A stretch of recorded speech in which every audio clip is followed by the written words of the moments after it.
వ్యాప్తంగా గ్రామ వార్డు సభలు కొనసాగుతున్నాయి. ఇక 4 పథకాలకు దరఖాస్తుల స్వీకరణ, లబ్ధిదారుల ఎంపికను చేపడుతున్నారు. ఇక రైతు భరోసా, ఇందిరమ్మ ఆత్మీయ భరోసా, కొత్త రేషన్ కార్డులు, ఇందిరమ్మ ఇళ్ల పథకాలకు దరఖాస్తులను స్వీకరించి గ్రామ సభల్లోనే లబ్ధిదారులను ఎంపిక చేయనున్నారు. ఈ నెల 24 వరకు ఇవి కొనసాగనున్నాయి. ఇక గ్రామ సభల్లో ప్రభుత్వ సంకల్పం, పథకాల వివరాలను ప్రజలకు తెలియజేసి అభిప్రాయాలను సేకరిస్తున్నారు.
ప్రభుత్వ పథకాలకు లబ్ధిదారుల ఎంపిక కోసం రాష్ట్ర వ్యాప్తంగా గ్రామ వార్డు సభలు కొనసాగుతున్నాయి. 4 పథకాలకు దరఖాస్తు స్వీకరణ, లబ్ధిదారుల ఎంపికను చేపడుతున్నారు. రైతు భరోసా, ఇందిరమ్మ ఆత్మీయ భరోసా, కొత్త రేషన్ కార్డులు, ఇందిరమ్మ ఇళ్ల పథకాలకు దరఖాస్తులను స్వీకరించి గ్రామ సభల్లోని లబ్ధిదారులను ఎంపిక చేయనున్నారు. దీనిపై మరింత సమాచారాన్ని మా ప్రతినిధి రాంబాబు లైవ్ ద్వారా అందిస్తారు. రాంబాబు, చెప్పండి. ఇటు చూసుకున్నట్టయితే రాష్ట్ర వ్యాప్తంగా గ్రామ వార్డు సభలు కొనసాగుతున్నాయి. ఈ నేపథ్యంలో ప్రధానంగా దరఖాస్తుల స్వీకరణ ప్రక్రియ ఎలా కొనసాగుతుంది? అప్డేట్స్ ఏంటి? వెన్నెల, ఈ రోజు నుండి రాష్ట్ర వ్యాప్తంగా 4 పథకాలకు సంబంధించినటువంటి గ్రామ సభలు జరుగుతూ ఉన్నాయి. ఇటు రాష్ట్ర వ్యాప్తంగా ఇటు గ్రామాలలో గ్రామ పంచాయతీలు, అదేవిధంగా పట్టణాలలో ఇటు జిహెచ్ఎంసీ పరిధిలో యొక్క వార్డు కౌన్సిల్ పరిధిలో యొక్క గ్రామ సభలు అయితే కొనసాగుతున్నాయి. ముఖ్యంగా ఇటు 4 పథకాలైనటువంటి రైతు భరోసాకు సంబంధించి కానీ, అదేవిధంగా ఇందిరమ్మ ఇళ్లకు సంబంధించింది కానీ, ఇందిరమ్మ ఆత్మీయ భరోసాకు సంబంధించి కానీ, రేషన్ కార్డులకు సంబంధించి కానీ, ఈ 4 పథకాలకు సంబంధించినటువంటి రాష్ట్ర ప్రభుత్వం అత్యంత ప్రతిష్టాత్మకంగా తీసుకొని ఈ యొక్క కార్యక్రమాన్ని 26వ తారీఖు నుంచి నిర్వహించాలని చెప్పేసి భావిస్తున్నది. 26వ తారీఖు నుండి ప్రారంభించినటువంటి ఈ యొక్క పథకాలకు సంబంధించి ఇప్పటికే ప్రణాళికలు రూపొందించడమే కాకుండా విధి విధానాలను కూడా ప్రకటించింది. దానికి సంబంధించి ఎక్కడ ఎలాంటి అవకతవకలు జరగకుండా, లోటుపాట్లు జరగకుండా పక్కడబందీగా ఈ యొక్క జిల్లా కలెక్టర్లు మానిటరింగ్ చేసుకుంటూ ఈ యొక్క కార్యక్రమాన్ని అయితే నిర్వహించేందుకు ఇప్పటికే రాష్ట్ర ప్రభుత్వం ఏర్పాట్లు చేస్తూ ఉంది. రైతు భరోసాకు సంబంధించినటువంటి అంశంలో ఇప్పటికే అక్కడ స్థానికంగా ఉన్నటువంటి వ్యవసాయ అధికారులు క్షేత్రస్థాయిలకు వెళ్ళి ఫీల్డ్ సర్వేను కూడా నిర్వహించడం జరిగింది. ఎక్కడైతే ఈ యొక్క వ్యవసాయ ఆమోదయోగ్యమైనటువంటి భూమి ఉన్నదో ఈ వ్యవసాయ ఆమోదయోగ్యమైనటువంటి భూమిని కూడా గుర్తించేటువంటి పనిలో పడ్డారు. ఏది గతంలో ఉన్నటువంటి 21,000 కోట్ల రూపాయలు బీఆర్ఎస్ సర్కార్లో జరిగినటువంటి అవినీతికి సంబంధించినటువంటి అంశాన్ని దృష్టిలో పెట్టుకొని ఈ యొక్క రైతు భరోసాకు సంబంధించినటువంటి అంశంలో నాలాలను కబ్జా చేసినటువంటి పరిస్థితి కానీ, లేకపోతే వెంచర్లను, అదేవిధంగా ఫామ్ హౌస్లకు కూడా ఈ యొక్క రైతు భరోసా ఇచ్చినటువంటి పరిస్థితి అనేది, రియల్ ఎస్టేట్ దందాల భూములకు సంబంధించి కూడా ఈ యొక్క రైతు భరోసా ఇచ్చినటువంటి పరిస్థితి ఉన్నది. కాబట్టి వీటన్నిటికి కూడా చెక్ పెట్టాలని చెప్పేసి రాష్ట్ర ప్రభుత్వం భావించింది. రాళ్ళు బోర్లకు కూడా రైతు భరోసా ఇవ్వద్దని చెప్పేసి రాష్ట్ర ప్రభుత్వం భావించినటువంటి నేపథ్యంలో ఇప్పటికే 1,35,00,000 ఎకరాలను కూడా గుర్తించినట్టు తెలుస్తోంది. దీనికి 9,700 కోట్ల రూపాయల వరకు కూడా రైతు భరోసా ఇచ్చేందుకు రాష్ట్ర ప్రభుత్వం ఇప్పటికే ఏర్పాట్లు చేసింది. దానికి సంబంధించి రైతు భరోసా ఇచ్చేందుకు వ్యవసాయ అధికారులు స్థానికంగా ఫీల్డ్ సర్వేను కూడా నిర్వహించడంతో పాటు శాటిలైట్ పిక్చర్ను కూడా, ఇమేజ్ను కూడా ఇప్పటికే ఏర్పాటు చేసి ఆ విధంగా ఈ యొక్క రైతు భరోసాకు సంబంధించినటువంటి లబ్ధిదారులను మొత్తం కూడా గ్రామ సభల్లో ఇటు ప్రకటన చేసి గ్రామ సభల్లో ఇటు వాళ్ళందరూ ప్రజలందరి ముందు ఉంచి ఈ యొక్క అబ్జెక్షన్ ఉంటే అబ్జెక్షన్ ద్వారా చేర్పులు మార్పులు కూడా చేసేటువంటి అవకాశం ఉంది. మరొక వైపు ఇటు రేషన్ కార్డులకు సంబంధించినటువంటి ప్రక్రియ కూడా ఈ రోజు నుండే కొనసాగుతుంది. కాబట్టి ఈ యొక్క రేషన్ కార్డులకు సంబంధించినటువంటి అంశంలో కూడా గతంలో 89 లక్షల చిల్లర అంటే 90 లక్షల వరకు కూడా రేషన్ కార్డులు ఉన్నాయి. మరొక వైపు కొత్త రేషన్ కార్డులు కూడా ఈ యొక్క అన్ని వస్తే కూడా ఇంకా రేషన్ కార్డులు కూడా పెరిగేటువంటి అవకాశం ఉంది. కాబట్టి ఈ రేషన్ కార్డులకు సంబంధించినటువంటి ఇప్పటికే అనేక విమర్శలు ఉన్నా కానీ రాష్ట్ర ప్రభుత్వం మొత్తం ఇప్పుడు రేషన్ కార్డులు ఇవ్వాలని చెప్పేసి భావిస్తుంది. గతంలో ఉన్నటువంటి రేషన్ కార్డులకు సంబంధించినటువంటి అంశంలో ఇటు కార్లు ఉన్నటువంటి వాళ్ళు, స్థిరాస్తులు ఉన్నటువంటి వాళ్ళు, చరాస్తులు ఉన్నటువంటి వాళ్ళు, భారీ స్థాయిలో ఆస్తులు ఉన్నటువంటి వాళ్ళకు కూడా రేషన్ కార్డులు వచ్చినాయి. అలాంటి విమర్శలు ఉన్నా కానీ కొత్తగా రేషన్ కార్డులు ఇవ్వాలని చెప్పేసి రాష్ట్ర ప్రభుత్వం భావిస్తూ ఉంది. కాబట్టి గతంలో ఏదైతే రేషన్ కార్డులలో పేర్లు ఉన్నటువంటి వాళ్ళు కొత్త రేషన్ కార్డులకు దరఖాస్తు చేసుకున్నారో ఆ పాత రేషన్ కార్డు నుండి వీళ్ళని డిలీట్ చేసిన తర్వాత కొత్త రేషన్ కార్డులు ఇవ్వాలని చెప్పేసి రాష్ట్ర ప్రభుత్వం భావిస్తూ ఉన్నది. ఇప్పటికే రేషన్ కార్డులకు సంబంధించినటువంటి అంశంలో ఒక లిస్టును కూడా తయారు చేసి గ్రామ సభలలో ఇప్పటికే ప్రకటిస్తూ ఉన్నారు. మరేమైనా అభ్యంతరాలు ఉంటే వాళ్ళకు రేషన్ కార్డు రానోళ్ళు ఉంటే ఈ రోజు నుండి కూడా మళ్ళీ దరఖాస్తు చేసుకోవడం కొరకు వాటికి కూడా వెంటనే దరఖాస్తులు పరిశీలించిన తర్వాత రేషన్ కార్డులు ఇచ్చేందుకు ఏర్పాట్లు చేస్తూ ఉంది.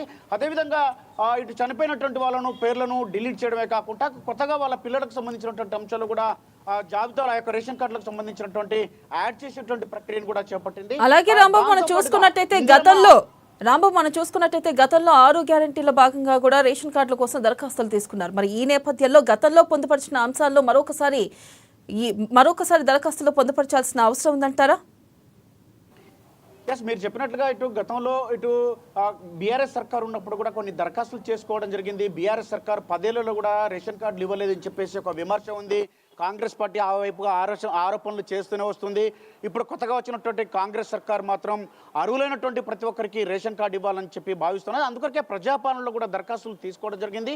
ఆ ప్రజాపాలనలో తీసుకున్నటువంటి దరఖాస్తులు అదేవిధంగా బీఆర్ఎస్ సర్కార్ ఉన్నప్పుడు కూడా తీసుకొని రేషన్ కార్డులు ఎవరికైతే ఇవ్వలేదో ఆ దరఖాస్తులు, ప్రజాపాలన దరఖాస్తులు, మరొకవైపు కొత్తగా కూడా అప్లై చేసుకున్నటువంటి వాళ్ళకు కూడా ఎవరికైతే రేషన్ కార్డు రానటువంటి వాళ్ళకు ప్రతి ఒక్కరు కూడా రేషన్ కార్డు ఇవ్వాలని చెప్పేసి రాష్ట్ర ప్రభుత్వం ఇప్పటికే కలెక్టర్లకు ఆదేశాలు జారీ చేయడం జరిగింది. ఆ వైపుగా ఇటు దరఖాస్తు చేసుకున్నటువంటి ప్రతి ఒక్కరికి కూడా రేషన్ కార్డు ఇచ్చేందుకైతే ఏర్పాట్లు చేస్తూ ఉంది. రేషన్ కార్డు ఒకవేళ ఈరోజు రాకున్నా కానీ దానికి సంబంధించి వెంటనే దరఖాస్తు చేసుకున్నటువంటి ఒక నిరంతర ప్రక్రియ ఉంది కాబట్టి రేషన్ కార్డు రాలేదని చెప్పి ఆందోళన అధైర్యం చెందొద్దని చెప్పి కూడా నిన్న ఇటు పౌర సరఫరాల శాఖకు సంబంధించినటువంటి మంత్రి ఉత్తమ్ కుమార్ రెడ్డి కూడా నిన్న ఒక ప్రకటన కూడా చేయడం జరిగింది. మరొకవైపు ఇందిరమ్మ ఆత్మీయ భరోసాకు సంబంధించినటువంటి అంశంలో 2023-24 సంవత్సరానికి సంబంధించి కనీసం 20 రోజులు ఉపాధి హామీ పనిచేసినటువంటి ప్రతి ఒక్కరికి అర్హులైనటువంటి వాళ్ళకు ఈ యొక్క ఇందిరమ్మ ఆత్మీయ భరోసా కింద 12,000 ఇవ్వాలని చెప్పేసి రాష్ట్ర ప్రభుత్వం భావిస్తోంది. ఇప్పటికే అక్కడ ఉన్నటువంటి ఫీల్డ్ అసిస్టెంట్లు, టెక్నికల్ అసిస్టెంట్లు ఇవన్నీ కూడా గ్రామ స్థాయిలో ఉన్నటువంటి అధికారులు వాళ్ళతో పాటుగా ఇక గ్రామంలో ఉన్నటువంటి ఇందిరమ్మ గ్రామీణ ఉపాధి హామీ పథకానికి సంబంధించినటువంటి కూలీలందరినీ కూడా పిలిచి వీళ్ళందరినీ కూడా ఈ యొక్క వెరిఫికేషన్ చేసిన తర్వాత ఎవరు అర్హులని చెప్పి అర్హులందరూ కూడా ఈ యొక్క ఇందిరమ్మ ఆత్మీయ భరోసా ఇవ్వాలని చెప్పేసి రాష్ట్ర ప్రభుత్వం భావిస్తున్నది. అందుకని 12,000 ఇవ్వాలని చెప్పేసి ఇప్పటికే ఏర్పాట్లు చేస్తోంది. మరొకవైపు ఇందిరమ్మ ఇళ్లకు సంబంధించినటువంటి కూడా అంశంలో కూడా ఖాళీ స్థలం ఉన్నటువంటి ఇల్లు లేనటువంటి ప్రతి ఒక్క అర్హునికి ఇల్లు ఇవ్వాలని చెప్పేసి అందులో వికలాంగులకు, విడోస్కు, ఒంటరి మహిళలకు వీళ్ళందరూ కూడా ప్రథమ ప్రాధాన్యంలో ఈ యొక్క ఇల్లు ఇవ్వాలని చెప్పేసి భావిస్తుంది. కాబట్టి ఈ 4 పథకాలను అత్యంత ప్రాధాన్యత అంశాలుగా గుర్తించినటువంటి రాష్ట్ర ప్రభుత్వం ప్రతిష్టాత్మకంగా తీసుకొని ఈ నెల 26న గణతంత్ర దినోత్సవం రోజున ఈ యొక్క 4 పథకాలు ప్రారంభించాలని చెప్పి రాష్ట్ర ప్రభుత్వం భావిస్తోంది. అందుకు వేగంగా ఈ యొక్క కలెక్టర్లతోటి కానీ లేకపోతే వివిధ సంబంధిత అధికారులతో కానీ వీటన్నిటిని కూడా గ్రామ సభల ద్వారా గుర్తించి ఆ తర్వాత వీటిని మంత్రులు అదేవిధంగా కలెక్టర్ స్థాయిలో వీటన్నిటిని కూడా ఓకే చేసిన తర్వాత దీన్ని ఇంప్లిమెంటేషన్ చేసే అవకాశం ఉన్నది. వెనెల అలాగే చూసుకున్నట్టయితే ఇటు కొత్త రేషన్ కార్డుల జారీ విషయంలో మరి డిజిటల్ కార్డులు కూడా జారీ అయ్యే అవకాశం ఉందంటారా రాంబాబు? రాష్ట్ర ప్రభుత్వం అయితే వీటన్నిటికి సంబంధించి ఒకే ఒక కార్డు ఇవ్వాలని చెప్పేసి భావిస్తున్నది. ఇటు ఆరోగ్యశ్రీ కానీ లేకపోతే రేషన్ కార్డుకు సంబంధించి కానీ ఆధార్కు సంబంధించి వీటన్నిటి అనుసంధానం చేస్తూ ఒక కార్డు ఉండాలని చెప్పేసి భావిస్తున్నది. దానికి సంబంధించి కూడా ఒక స్మార్ట్ కార్డు ఇవ్వాలని చెప్పి రాష్ట్ర ప్రభుత్వం భావిస్తుంది. కాబట్టి దీనికి సంబంధించినటువంటి ఒక ప్రక్రియను అయితే చేపట్టేందుకైతే ఏర్పాట్లు చేస్తుంది. ప్రథమంగానైతే ఈ యొక్క రేషన్ కార్డులు ఇచ్చిన తర్వాత వీటన్నిటిని కూడా ఒకే ఒక కార్డు తీసుకొచ్చి ఈ కార్డు ద్వారా ఈ యొక్క అన్ని పథకాలను కూడా ఇంప్లిమెంటేషన్ చేయాలని చెప్పి దానికి సంబంధించి పాస్బుక్ కూడా పట్టాదారు పాస్బుక్ను కూడా ప్రతి ఒక్కదాన్ని కూడా దీనికి స్మార్ట్ కార్డుకు అనుసంధానం చేయాలని చెప్పేసి రాష్ట్ర ప్రభుత్వం భావిస్తున్నటువంటి నేపథ్యంలో ప్రస్తుతానికైతే రేషన్ కార్డుకు సంబంధించినటువంటి అంశంలో ఎవరైతే అర్హులు ఉన్నారో అర్హులందరికీ రేషన్ కార్డు ఇవ్వాలని చెప్పేసి రాష్ట్ర ప్రభుత్వం ఆదేశాలు జారీ చేసింది. కాబట్టి ఎక్కడైనా కానీ ఎవరికైనా ఇబ్బంది అనిపిస్తే దానికి సంబంధించినటువంటి అభ్యంతరాలు ఉంటే అభ్యంతరాలను తెలపొచ్చని చెప్పి దరఖాస్తు చేసుకోవచ్చు అని కూడా రాష్ట్ర ప్రభుత్వం చెబుతా ఉన్నది. ఇందిరమ్మ ఇళ్ల విషయంలో కూడా మరి దరఖాస్తుదారులకి ప్రధానంగా చూసుకున్నట్టయితే స్వీకరణకు సంబంధించి ఎలాంటి జాగ్రత్తలు తీసుకుంటున్నారు, అలాగే ఇటు డబుల్ బెడ్రూమ్ ఇల్లు పొందిన వారు కూడా మరొకసారి దరఖాస్తు చేసుకునే అవకాశం ఉంది కదా, అటువంటి విషయంలో ఏ విధమైన చర్యలు తీసుకుంటుంది? నెల ఇప్పటికే దీనికి సంబంధించినటువంటి ఇందిరమ్మ ఇళ్ల విషయంలో కానీ లేకపోతే డబుల్ బెడ్రూమ్ల విషయంలో ఇప్పటికే కొన్ని చోట్ల ఇంకా పూర్తిగానటువంటి పరిస్థితి ఉన్నది. కొన్ని చోట్ల పూర్తయినా కానీ గత గవర్నమెంట్ నుంచి ఇప్పటి వరకు కూడా అనేక వాటిని ఎవ్వరికి కూడా ఇవ్వకుండా అట్లనే ఖాళీగా ఉండడంతో కొన్ని ప్యాచ్ వర్కులు అవన్నీ కొన్ని పూర్తిగాని వర్కులు కూడా ఉన్నటువంటి పరిస్థితి. వీటన్నిటిని కూడా పూర్తి చేసి అర్హులైనటువంటి అందరికి ఇవ్వాలని చెప్పేసి ఇప్పటికే ఇటీవల ఒక 190 కోట్ల వరకు కూడా ప్రభుత్వం నిధులను విడుదల చేసి వాటిని కూడా బాగు చేయిస్తున్నటువంటి పరిస్థితి ఉన్నది. ఆ తర్వాత వీటన్నింటి కూడా ఎవరైతే అర్హులలో గతంలో దరఖాస్తు చేసుకున్నారో ఎవరి పేరైతే అనౌన్స్ చేశారో వీళ్ళందరూ కూడా వాటన్నిటిని కూడా ఇవ్వాలని చెప్పేసి రాష్ట్ర ప్రభుత్వం భావిస్తూ ఉంది. వారితో పాటుగా ఇందిరమ్మ ఇల్లుకు ఎవరైతే అర్హులని చెప్పి ఇప్పటికే రాష్ట్ర ప్రభుత్వం గుర్తిస్తూ ఉన్నది. ముందుగా ఇటు ఖాళీ అంటే స్థలం ఉండి ఇల్లు లేనటువంటి వాళ్ళు, ఆ తర్వాత దశలో ఖాళీ స్థలం లేకుండా ఇటు ఇల్లు లేకుండా ఉన్నటువంటి వాళ్ళని కూడా గుర్తించి రెండవ దశలో ఇల్లు ఇవ్వాలని చెప్పేసి భావిస్తూ ఉన్నది. కాబట్టి ఇక్కడ ఎలాంటి రాజకీయాలకు తావులేదని చెప్పేసి ఇటు ప్రభుత్వం చెప్తా ఉంది. అది కాంగ్రెస్ పార్టీనా, బీఆర్ఎస్ పార్టీనా, బీజేపీ పార్టీనా, కమ్యూనిస్టు పార్టీల ఇంకో పార్టీ అని చూడకుండా అర్హులైనటువంటి ప్రతి ఒక్కరికి కూడా ప్రభుత్వం ఈ యొక్క లబ్ధిదారులను ఎంపిక చేయాలని చెప్పేసి గ్రామ సభల ద్వారా ఇటు వార్డు సభల ద్వారా ఈ యొక్క ప్రక్రియను వేగవంతం చేయాలని చెప్పేసి రాష్ట్ర ప్రభుత్వం భావిస్తోంది. రాజకీయాలకు, కులాలకు, మతాలకు అతీతంగా ఈ యొక్క 4 పథకాలను కూడా ఇంప్లిమెంటేషన్ చేయాలని చెప్పేసి రాష్ట్ర ప్రభుత్వం భావిస్తున్నందున ఈ ప్రక్రియనైతే అధికారులు వేగవంతం చేస్తున్నారు. 26 నుండి ఈ యొక్క ఈ పథకాలను అయితే ఇంప్లిమెంటేషన్ చేసేందుకు రాష్ట్ర ప్రభుత్వం ముందడుగు వేస్తూ ఉన్నది. వెన్నెల. అలాగే రాంబాబు, ఈ దరఖాస్తులు అసలుకి ఎన్ని పేజీల్లో ఉంది, అలాగే ఎన్ని కాలమ్స్లో పొందుపరిచారు? అంటే ఇప్పటికే ప్రజాపాలనకు సంబంధించినటువంటి దరఖాస్తు చేసుకున్నటువంటి వాళ్ళందరూ కూడా ఇప్పటికే వాళ్ళకి సంబంధించినటువంటి డీటెయిల్స్ని కూడా పొందుపరచడం జరిగింది. వాళ్ళకు ఇటు సర్వే కూడా ఇటు ఒకవైపు సమగ్ర కులగణన కూడా చేయడం జరిగింది. దానికి సంబంధించినటువంటి కులగణనకు సంబంధించినటువంటి రిపోర్ట్ కూడా వచ్చేసింది. కాబట్టి మరొక వైపు ఈ సమగ్ర కులగణనకు దీన్ని అనుసంధానం చేస్తూ కూడా రేషన్ కార్డుకు సంబంధించినటువంటి అంశంలో కూడా వివిధ కాలాలను కూడా పొందుపరచడం జరిగింది. దాంతో రేషన్ కార్డుకు సంబంధించినటువంటి దరఖాస్తు వాళ్ళ పిల్లలు ఎవరైతే నమోదు చేసుకోలేదో నమోదు చేసుకోవడానికి ఆధార్ కార్డు లేనటువంటి వాళ్ళను కూడా వారి పేర్లను కూడా నమోదు చేసుకోవడం కొరకు అవకాశం ఇచ్చింది. ఎవరైతే రేషన్ కార్డు రానటువంటి వాళ్ళు కానీ, లేకపోతే ఇటు ఇందిరమ్మ ఇళ్ళకు సంబంధించి కానీ, లేకపోతే రైతు భరోసాకు సంబంధించి కానీ, ఇందిరమ్మ ఆత్మీయ భరోసాకు సంబంధించి కానీ, వీటన్నిటికి సంబంధించినటువంటి దరఖాస్తుకు సంబంధించినటువంటి అంశంలో రాష్ట్ర ప్రభుత్వం ఇచ్చినటువంటి దరఖాస్తే కాకుండా మరొకసారి ఒక వైట్ పేపర్ మీద కూడా తమ అభ్యంతరాన్ని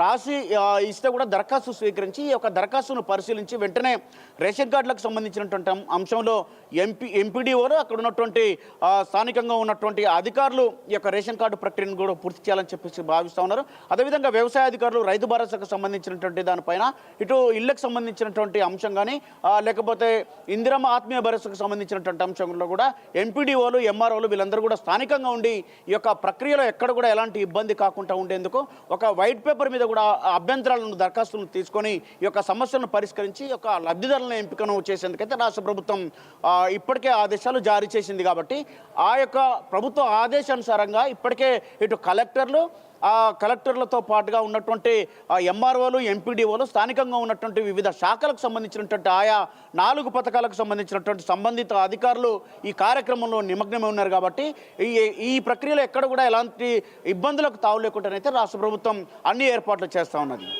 అలాగే రాంబాబు, ఈ గ్రామ సభల్లో అధికారులు ఎవరైనా పాల్గొంటున్నారా? అలాగే చూసుకున్నట్టయితే ఏదైతే ఈ గ్రామ సభల్లో స్వీకరించిన దరఖాస్తులలో ఆన్లైన్లో పొందుపరచనున్నారా? పొందుపరిస్తే ఎప్పటి నుంచి పొందుపరచనున్నారు?